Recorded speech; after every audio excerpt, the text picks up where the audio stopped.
বাংলাদেশের বিভিন্ন ঘটনা নিয়ে কলকাতার আমাদের ভারতবর্ষের রিপাবলিক টিভি এবং অন্যান্য কয়েকটি চ্যানেল ধারাবাহিক মিথ্যা প্রোপাগান্ডামূলক উস্কানিমূলক খবর করছে। এই নিয়ে এর আগে বাংলাদেশের হিন্দু মহাজোটের প্রধান গোবিন্দ পরামানিক এর আগে একটি ভিডিও বার্তা দিয়েছিলেন। এবারে আরেকটি চ্যালেঞ্জ ছুড়ে দিয়েছেন, উদাহরণ দিয়ে দিয়ে বলেছেন যে কিভাবে আমাদের পশ্চিমবাংলার কিংবা ভারতবর্ষের বিভিন্ন গদি মিডিয়া, সেখানে আলাদা করে রিপাবলিক টিভিকে কিন্তু তিনি আগেও আক্রমণ করেছেন। এবারে উদাহরণ সহ তিনি আরেকবার আক্রমণ করেছেন, তার দ্বিতীয় হুঙ্কার। উল্টো দিকে যে সমস্ত হিন্দুরা এত নাকে কান্না করছেন, তারা আক্রান্ত হচ্ছেন ইত্যাদি ইত্যাদি, তাদেরকে রুখে দাঁড়িয়ে লড়াই করার কথা বলেছেন। কারণ বলেছেন যে এটা একটা রাজনৈতিক পালাবদল এবং সেখানে রাজনৈতিক প্রতিহিংসা পরায়ণ বহু ঘটনা ঘটেছে এবং সেখানে 99% আওয়ামী লীগ বা অন্যান্য দলের মধ্যে ঝামেলা হয়েছে। কিন্তু আলাদা করে এখানে হিন্দু খেদা অভিযান বা হিন্দু নিধনের কোনো ঘটনা সামনে আসেনি। এখনও পর্যন্ত বিভিন্ন পত্রপত্রিকা বা বিভিন্ন ধরনের সোর্সের মাধ্যমে মাত্র 2 জন হিন্দু মারা গেছেন, তার মধ্যে একজন আওয়ামী লীগের নেতা, একজন হচ্ছে একজন পুলিশ অফিসার। না হলে পুরো ঘটনায় বাংলাদেশে হিন্দুদের উপরে যে নির্যাতনের ছবি গদি মিডিয়া বা বিজেপি RSS এর আইটি সেল দেখাচ্ছে, বাস্তবটা কিন্তু সেরকম নয়। এরপরে আরেকটি ভয়ানক খবর আপনাদের কিছুক্ষণ পরে আরেকটা ক্লিপিংস দেখাবো, সেটা হচ্ছে এই বাংলাদেশের ঘটনাকে কেন্দ্র করে ভারতবর্ষে বিভিন্ন জায়গায় বজরং দল, RSS, হিন্দু পরিষদ তারা সরাসরি বাঙালি মুসলিমদেরকে টার্গেট করছে। বিভিন্ন জায়গায় মব লিঞ্চিং শুরু হয়ে গেছে। তার কিছু ক্লিপিংস আমার কাছে এসেছে, সেটা পরের এপিসোডে আপনাদের দেখাবো। দেখুন, গোবিন্দ পরামানিক বাংলাদেশ হিন্দু মহাজোটের নেতা প্রধান, তিনি আরেকবার আক্রমণ করেছেন উদাহরণসহ প্রমাণসহ ভারতবর্ষের মিডিয়াকে। আর এটাকে যারা কাজে লাগিয়ে যে রাজনৈতিক দলগুলো কাজে লাগাচ্ছে এবং মিথ্যা ছড়াচ্ছে, তাদেরকে আক্রমণ করেছেন। ভিডিওটি ব্যাপক শেয়ার করুন আর আমার চ্যানেল বং নিউজ লাইভ অবশ্যই সাবস্ক্রাইব করুন। ভারতে এই বিষয়টা নিয়ে কিন্তু অনেকেই রাজনৈতিক প্রোপাগান্ডা, তাদের রাজনৈতিক সুবিধা নেয় এবং ঘোলা জলে মাছ শিকার করার মতো বহুজন আছে। যেমন ধরেন ভারতে এই একটা টিভি চ্যানেল বললো যে সিরাজগঞ্জের এনায়েতপুরে যে থানায় হামলা হয়েছে, ওখানে 13 জন পুলিশ, সব হিন্দু পুলিশ নিহত। আমরা মাশরাফির বাড়িটা যেটা হামলা হয়েছে, আগুন ধরছে, সেটা বললো যে লিটনের বাড়ি পুড়ে যাচ্ছে। সাতক্ষীরার কলারোয়ার একটা হচ্ছে রেস্টুরেন্টে আগুন ধরছে, সেটা বললো যে হিন্দু মন্দির পুড়ে যাচ্ছে। আমরা ইসকন মন্দিরে হামলার কথা মেহেরপুরে, যেটা আমাদের ইসকনের যিনি সভাপতি তিনি ক্লিয়ার করেছেন যে ওটা একটা হিন্দু বাড়ি ছিল, ওটা একটা বাড়ি ভাড়া নিয়ে করা ছিল, সেই বাড়ি নিয়ে গ্যাঞ্জাম, বাড়িটা পুড়ায় দিয়েছে, যে কারণে ওই বাড়ির মধ্যে এইটাও পুড়িয়ে গেছে। তো ইসকনের যে 350 মন্দির আছে, কোনো মন্দিরে আক্রমণ হয়নি এবং তিনি স্পষ্ট করে বলছেন যে আমাদেরকে সমস্ত নেতৃবৃন্দ ইনশিওর করছে যে হামলা হবে না। তারপরেও আমরা আতঙ্কিত আছি। তো বিষয়টা হচ্ছে যে অনেকেই যারা ধরেন রাজনৈতিকভাবে আওয়ামী লীগের পক্ষে ছিল, আওয়ামী লীগের পক্ষে থেকে ছাত্র আন্দোলনের বিপক্ষেও কিন্তু বিবৃতি দিয়েছে একটা সংগঠন। তারা বলেছে যে এই ছাত্র আন্দোলন যারা করেছে তারা রাজাকার, তারা নিজেদের স্বঘোষিত রাজাকার, তাদেরকে রাষ্ট্রদ্রোহী হিসেবে বিচার করতে হবে, তারা যেন কোনো সরকারি, আধা সরকারি, স্বায়ত্তশাসিত পুলিশ, সেনাবাহিনীতে কোনো জায়গায় চাকরি না পায়।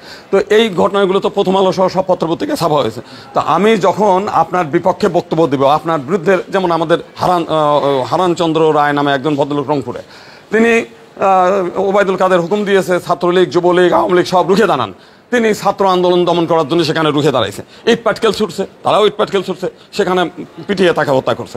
এখন এটা তো পক্ষ প্রতিপক্ষকে হামলা করছে। যখন আপনি আওয়ামী লীগের পক্ষ হয়ে জামাতকে নিধন করতে যাবেন, তখন আপনি কিন্তু আওয়ামী লীগ, কিন্তু আপনি মারা গেলে আবার দাবি করছেন আমি হিন্দু, আমি সংখ্যালঘু।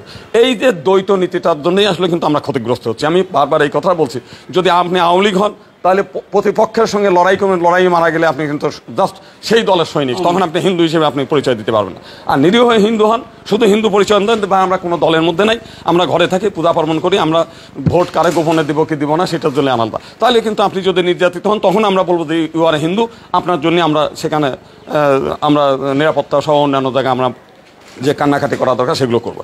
মূলত আমাদের মধ্যে এই দ্বৈত নীতির মধ্যে কাজ করছে। আজকে কিন্তু যারা নির্যাতিত হচ্ছে, শুধু আওয়ামী হিন্দুরা মরতেছে না, আওয়ামী মুসলিমদের বাড়িঘরেও হামলা হচ্ছে। আপনি এটা তো রাজনৈতিক ব্যাপার। তো এই বিষয়গুলো নিয়ে বিভিন্ন জন নানাভাবে ঘোলা করে, মানে অনেক কিছুই করে। তো সেইটার জন্য সেই আমিরে জামাত সেই কথাই বললেন যে যাতে এই জিনিসগুলো প্রোপাগান্ডা বাদ দিয়ে প্রকৃত যারা ঘটনা ঘটায় সঙ্গে সঙ্গে ধরবেন, যদি আমার পরিচয় নিশ্চিত করবেন, আমার দলের লোক হলে পর তার কী শাস্তি বিধান করতে হয় সেটা আমি করবো। তা আমরা তো এইভাবেই নিশ্চয়তাটা চাই। আজকে আমরা দেখলাম যে পিরোজপুর না কোনো একটা জায়গায়, সেখানে যুবলীগ এবং আওয়ামী লীগের ছেলেপেলেরা একটা গ্রামে সব হিন্দুদের বাড়ি ঘরে হামলা টামলা করেছে এবং তারা নিশ্চিত করে ভিডিওটা আসছে বিভিন্ন ফেসবুকে। তারা বলছে যে তাদের এই জমি জমা নিয়ে বিরোধ এখনই তার সুযোগ টানেছে। একজনের দেখলাম যে জার্সি গায়ে দিয়েছে, বিএনপির জার্সি গায়ে দিয়ে কোনো এক মন্দিরে হামলা করতে গেছে, সঙ্গে সঙ্গে তারা হাতে নাতে ধরছে। পরে দেখা গেল যে একজন টাকা দিয়ে তারা পাঠাইছে, সে মূলত আওয়ামী লীগের লোক।